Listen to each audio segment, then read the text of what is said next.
Hi everyone, great to see you. I'm going to just go over some key points in chapter 1. You've all read it, you've done your summaries, but I want to make sure there's some areas that you really understand. My video only allows me to videotape 15 minutes, actually 14 minutes and sometimes. I've set my timer for 13 minutes. I'm going to go fast because I want to cover everything that you'd need to know. So we're going to begin here on chapter 1, and this chapter talks about different methods. And it begins with early methods and jumps around actually a little bit. And the first method it brings up, I'm going to pop back, is grammar translation. And grammar translation is how we learned our second language in high school. It's when we had a grammar sheet and it had I am, you are, he is, and you had to translate it into French or Spanish. That's all grammar translation is. Unfortunately, a lot of teachers still use that, and we find that it's really not effective. It's okay to use it occasionally, maybe if you're trying to solidify a point, but for the most times, grammar translation is really not effective in our K through 12 teaching, so we really try not to use it that much. We come across, let's see, the natural method. We'll talk about this at the end of the chapter. It comes up with crashing at the end, so I won't talk about it now. The next one I want to mention is the direct method, and this is the idea that we learn our L2 based on the way that we learned our L1. As babies, we never read books when you're 1 or 2. You never wrote papers. You never studied vocabulary.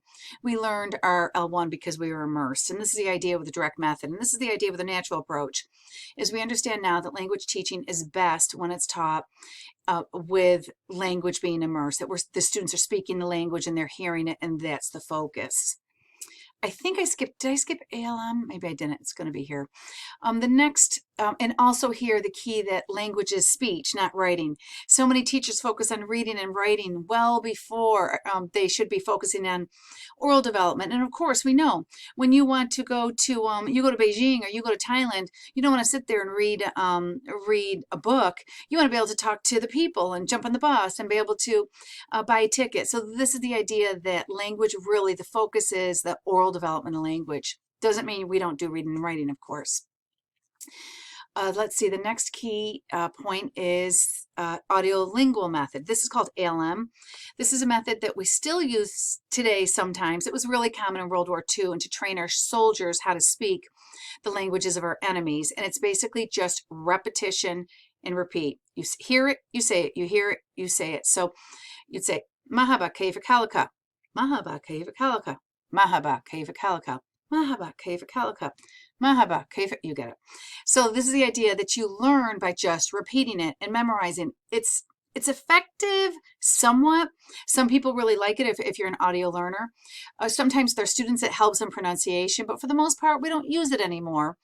Although some schools and programs do. There's a real popular one you see on TV or on the internet called Babbel, and they sell it to people because for commuting, that's all it is. It's ALM. They do phrases, bonjour, comment allez-vous, je suis très bien, and you sit there, oh, bonjour, comment allez-vous, and they say, you can speak in 10 minutes. Well, you can speak it because you're learning and repeating these phrases, but are you really understanding it? That's ALM. Okay, then we're going to jump ahead to Suggestopedia. Is not so important. Let's see, hold on. Oh, Chomsky. This is what we need to focus a little bit on. Chomsky is our first theorist that you really need to understand.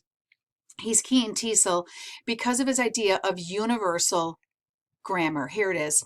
And the idea of universal grammar is simply the idea that Chomsky says that learning a language is innate for the human, is that no matter what, humans learn language. But the idea of grammar is very different in that we're born with the ability to learn a grammar. So we have a universal grammar in our brain. It's ready to go for any grammar that's deposited. So if you take a baby and you put that baby in Beijing for 5 years, you pull that baby out, that baby knows Chinese grammar. You take that baby and you put that baby in Germany and pull out that baby in 5 years, that baby knows German grammar. The same thing, put that baby in Canada, he knows English grammar after 5 years. This is what Chomsky's saying. It doesn't matter where you put a human being. You put a human being immersed, that human being will learn the grammar of that language. This is the idea of universal grammar, that we're all born with the ability to learn it. It just depends on what context it is. It's important that you know that and you remember it. Okay, let's see, I'm on page 18. Just want to make sure I'm hitting important things. All right, let's go on to 16. What do I have? Nope, that's 17, 18. Okay, 20. Suggestipedia. Okay, let's go on to problem posing. This is Paulo Freire, and some of you may have been exposed to Freire as a theorist and also an advocate for the oppressed. He actually wrote a book called The Pedagogy of the Oppressed. He's well known because his idea is education should be for the betterment of society. And this is what he says, is that let's teach our students questions that they can solve for the community, for our society. So here in Rochester, we have homeless that are hungry.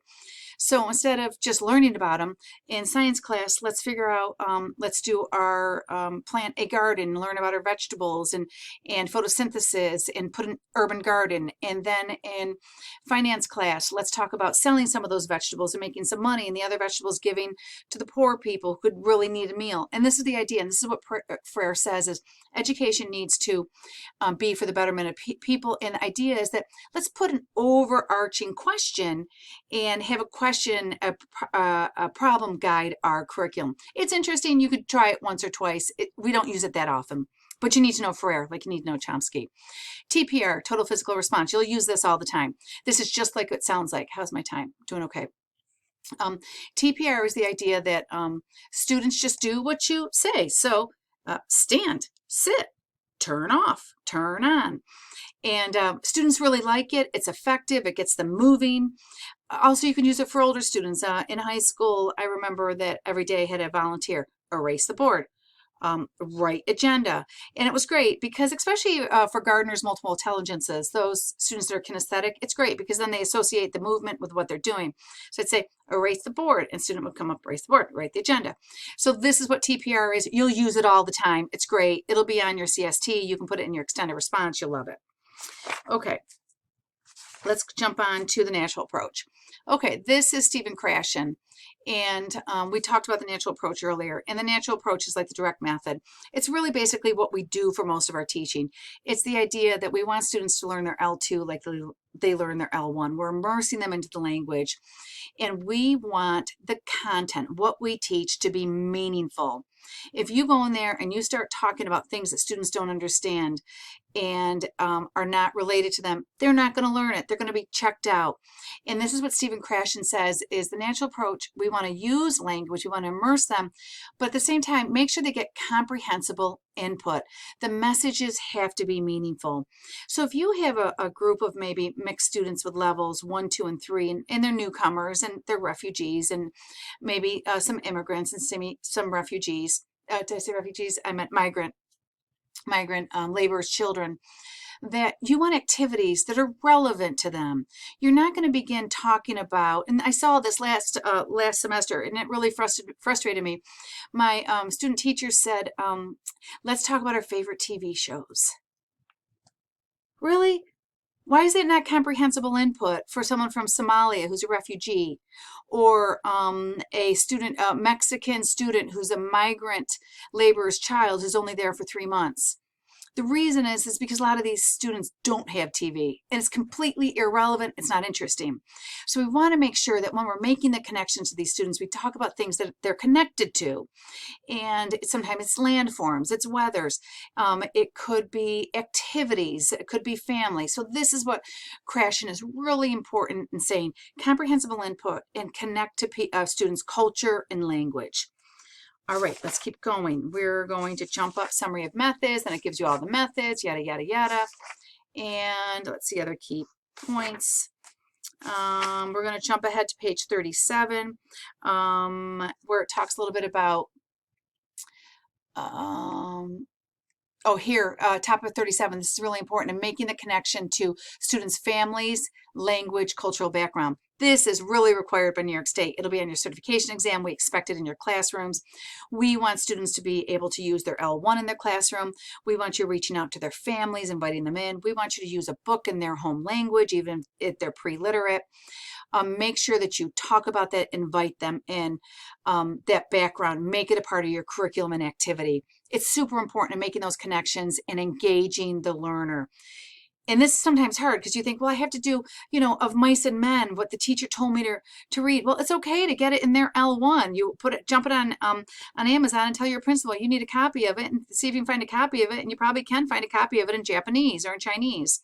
It's okay to do that or to have some phrases translated. So remember that as much as you can pull in the L1, it's really important. Here's some other key parts. It talks about bilinguals here. We'll talk about the difference between bilinguals and L's TESOL, although I think you already had that in 185. Some key points here for strategies, and it says down there, so you can look at that. I think you already read that. And I think that's it. The key effective strategies are right here. Learner-centered, hold apart. We'll start talking about these. The book now introduces these. All right, that's it, everyone. Hope you're doing well, and I look forward to seeing you next week. Bye.